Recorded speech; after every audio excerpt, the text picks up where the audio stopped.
पौराणिक कथाओं पर बनी ये फिल्म, जिसका नाम ब्रह्मास्त्र है, वो शास्त्रों से लिया गया है। दरअसल प्राचीन और पौराणिक काल में 5 सबसे महाप्रलयकारी अस्त्र थे। पहला ब्रह्मास्त्र, दूसरा नारायण अस्त्र, तीसरा पशुपात अस्त्र, चौथा वज्र और 5वां सुदर्शन चक्र। और आज इस वीडियो में हम जानेंगे ब्रह्मास्त्र के बारे में 10 ऐसी खास बातें जो शायद आपको फिल्म देखने के बाद जरूर आपके दिमाग में आएगा कि क्या सच में ब्रह्मास्त्र है और क्या है उससे जुड़ी जानकारियां। तदसत्रम प्रज्वाल महाज्वालम तेजोमंडल स्वरतम सशब्द भवम व्योम ज्वालामालाकुलम भ्रशम चचाल च मही कृत्सना से पर्वत वंद्रुमा।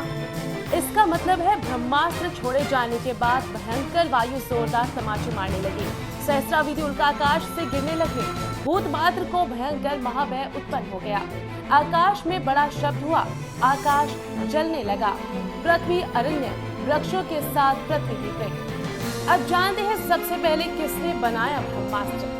वेद पुराणों आदि में वर्णन मिलता है कि जगत पिता भगवान ब्रह्मा ने दैत्यों के नाश हेतु ब्रह्मास्त्र की उत्पत्ति की थी।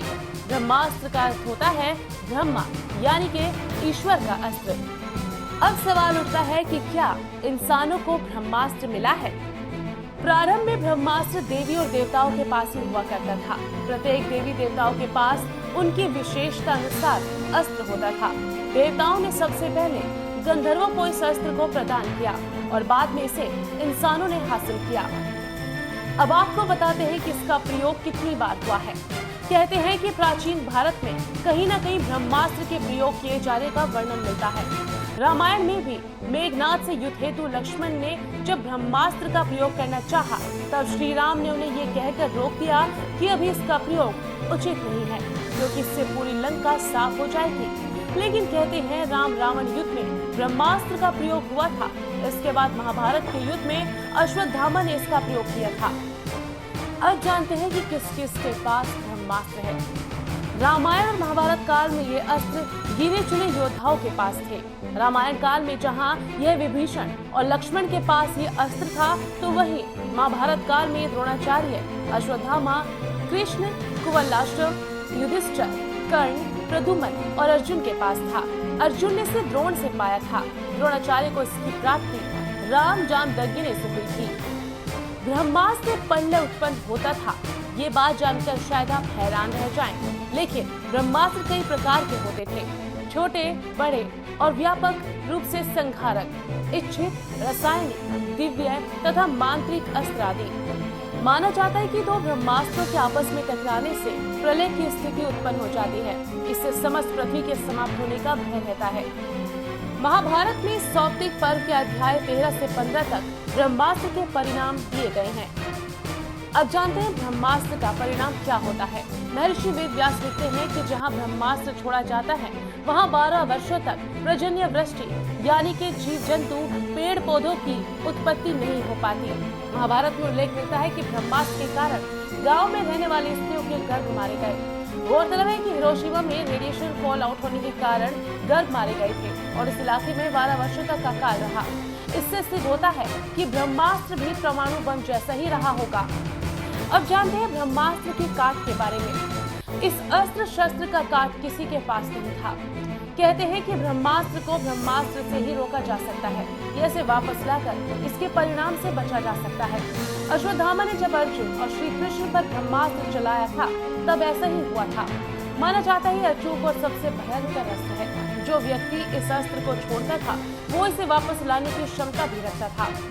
लेकिन अश्वत्थामा को इसका वापस लाने का तरीका याद नहीं था, जिसके परिणाम स्वरूप उसने उत्तरा के गर्भ की ओर इसे मोड़ दिया।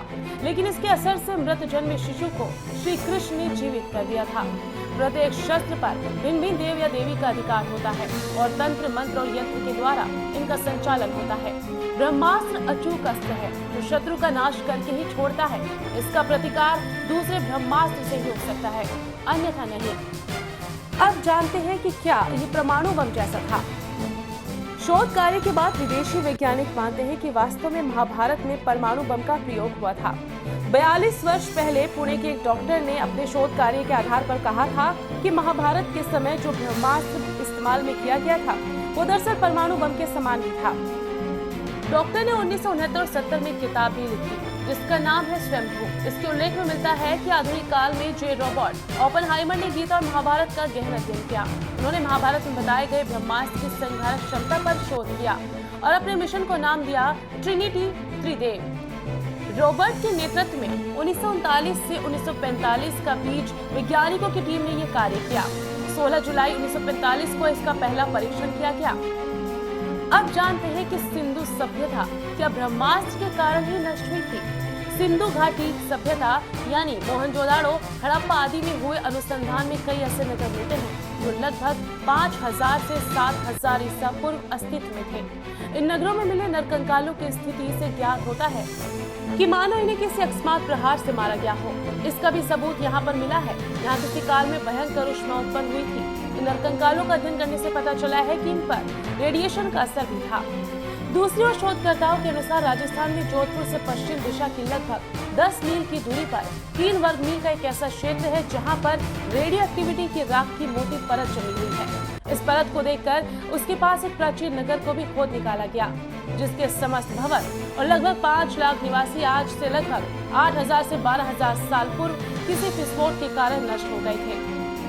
इसके साथ साथ मुंबई से उत्तर दिशा में लगभग 400 किलोमीटर दूरी पर स्थित लगभग 2154 मीटर की परिधि वाला एक विशालकाय गड्ढा मिला है। शोधकर्ताओं के अनुसार इसकी आयु लगभग 50,000 वर्ष है। इस गड्ढे के शोध के दौरान पता चला कि प्राचीन काल में भारत में परमाणु युद्ध हुआ था।